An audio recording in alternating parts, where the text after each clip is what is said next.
Au nom des droits de l'homme, j'accuse. Écrit par Jinan Shaker Sultani Mileli, lu par Nelly Maroun. Il était une fois un pays du Proche-Orient, un État créé dans la joie et le bonheur, au détriment d'autres qui scandaient la fureur. Ce fut le Liban, un nouveau-né tout petit, mais adoré, et les dieux de toutes les confessions y ont trouvé refuge. Majorité comme minorité, se trouvait en lui bonheur d'y vivre, un havre de paix, une 7e merveille du monde. On lui donna comme surnom la perle d'Orient. Ce fut un conte de fées dont personne n'a prédit la fin, une fin qui n'a ni nom ni définition. À peine installé dans la région, il devint son souffre-douleur. Amour et déchirure furent le pain béni de son peuple, et ça perdure toujours et toujours dans l'amour et la déchirure. Monsieur le Président de la Cour européenne des droits de l'homme, je m'adresse à vous. Monsieur le juge à la Cour européenne des droits de l'homme, je m'adresse à vous aussi. Vous êtes les détenteurs du miracle, il paraît. Et quel miracle quand il s'agit de veiller sur nos droits. Les droits de l'homme, les droits à une vie paisible, à la dignité, à la paix tout simplement, je m'adresse à vous. Je vous demande justice. Je suis la victime d'un État qui se meurt au quotidien. Je suis la plaignante dont personne n'a pris la défense.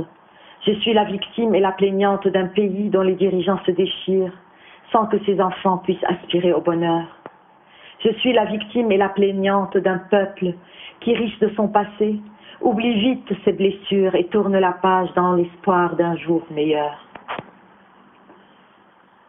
Monsieur le Président de la Cour européenne des droits de l'homme, Monsieur le juge à la Cour européenne des droits de l'homme, je vous écris au nom des droits de l'homme. Je vous réclame justice. Considérant que la reconnaissance de la dignité constitue le fondement de la liberté, de la justice et de la paix dans le monde, je m'adresse à vous. Considérant qu'il est essentiel que les droits de l'homme soient protégés, je m'adresse à vous. Considérant que les États membres se sont engagés à assurer, en coopération avec l'Organisation des Nations Unies, le respect universel et effectif des droits de l'homme et des libertés fondamentales, je m'adresse à vous.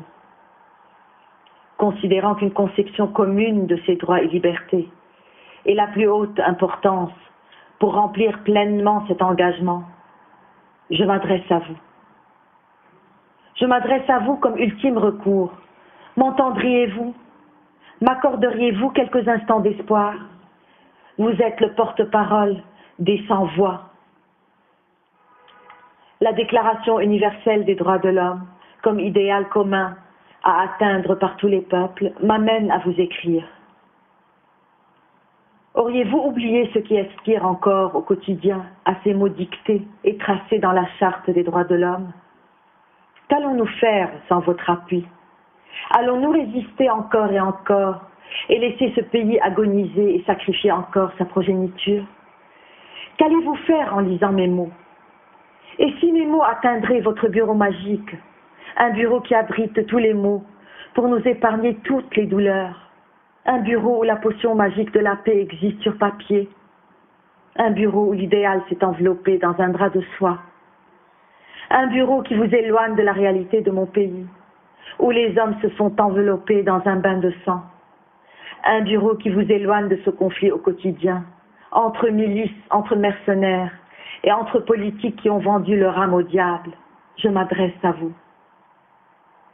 Le droit international relatif aux droits de l'homme énonce des obligations que les États sont contraints de respecter. Que fait-on de ce droit quand il n'est plus d'actualité au pays de mon enfance? Que faites-vous quand un peuple au quotidien est pris en otage par des problématiques régionales? La question du Proche-Orient, problématique dont les résolutions se font sur son territoire. Qui fait souffrir au quotidien des mères? Qui fait trembler au quotidien des enfants? Qui fait disparaître au quotidien des pères de famille? Qui transforme nos rires en sanglots, nos droits en chaos, Monsieur le Président de la Cour européenne des droits de l'homme, Monsieur le juge à la Cour européenne des droits de l'homme, je vous écris, au nom des droits de l'homme, je vous réclame justice. Moi, la victime d'un peuple dont les racines témoignent de sa civilisation. Moi, la plaignante dont personne n'a adopté sa défense. Ma voix m'appartient encore. Alors, et avant qu'elle disparaisse, je m'adresse à vous. Je prends mon courage à deux mains et vous réclame justice. Je dépose plainte pour non-assistance à personne en danger. Je dépose plainte pour violation des droits de l'homme et abus de confiance. J'accuse tous les États membres. J'accuse tous les États signataires de la Charte des droits de l'homme. J'accuse de leur silence, de leur manque d'assistance, de leur violation des droits de l'homme et abus de confiance. Ne devait-il pas veiller sur l'exécution de la Charte? Ne devait-il pas s'assurer de son application? Pourquoi alors nous assistons au quotidien à des conflits?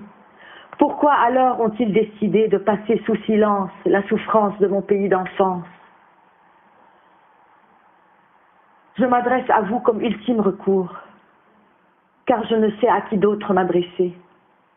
Et qui mieux que vous, qui pourra me répondre? Avons-nous le droit tous, le même droit? Les droits de l'homme sont-ils aussi les nôtres? Où pensez-vous qu'il y a différence? Y a-t-il eu discrimination? Des peuples élus et des peuples déchus? Monsieur le Président de la Cour européenne des droits de l'homme, Monsieur le juge à la Cour européenne des droits de l'homme, j'accuse ce silence, j'accuse cette indifférence, j'accuse cette ignorance, j'accuse vos États membres. Je suis la victime de ce silence. Tout individu a droit à la vie, à la liberté et à la sûreté de sa personne. Article 3 de la Charte des droits de l'homme. Alors, où sont-ils, vos États membres? Ont-ils une autre cause plus humble que celle des droits de l'homme? Depuis 1975, au pays de mon enfance, quand la guerre a violé mes beaux moments d'adolescence, des générations d'enfants ne savent plus ce que ces mots signifient. Hier enfants, aujourd'hui adultes, et à leur tour, ils donnent naissance à des enfants qui, eux non plus, ne savent pas ce que signifient les mots cités dans votre charte. On leur explique, mais sur le fond et la pratique, on ne sait pas ce que c'est réellement. Les droits de l'homme, le minimum requis, sont des textes qui ne sont pas à la portée de tout le monde. La perle d'Orient est asphyxiée aujourd'hui. C'est l'unique trésor que je possède. Il m'a été légué par mes ancêtres. On me dépouille, on me viole mes droits à la dignité, à la liberté, à la tranquillité, mes droits à la souveraineté et la sûreté de ma personne. Allez-vous réagir? Monsieur le Président de la Cour européenne des droits de l'homme, Monsieur le juge à la Cour européenne des droits de l'homme, je m'adresse à vous, je porte plainte, j'accuse vos États membres de leur silence, j'accuse ce silence et cette indifférence, j'accuse la violation des droits de l'homme dans mon pays d'enfance, j'accuse vos États membres pour non-assistance, faisant passer ma souffrance sous silence, et j'appelle mes compatriotes à la résistance face à ce silence. J'appelle mes compatriotes de tous les métiers de m'apporter secours et assistance. J'appelle tout individu qui croit encore à la charte dont vous revient la gérance. La charte des droits de l'homme au pays de mon enfance s'appliquera-t-elle un jour sous votre bienveillance? Enfin, toi, prince charmant de mon pays du Proche-Orient, viendras-tu délivrer ta princesse, la paix, enfermée dans sa tour de crainte, menacée par la peur, menottée par l'angoisse et oubliée par le temps? Il était une fois un rêve d'enfant. L'enfant a grandi, l'enfant a mûri, l'enfant est parti, laissant là-bas son rêve, resté petit. un conte de fées pas comme les autres. Un prince charmant le miracle, et son baiser sur les lèvres de la paix se font toujours attendre dans les yeux de nos enfants.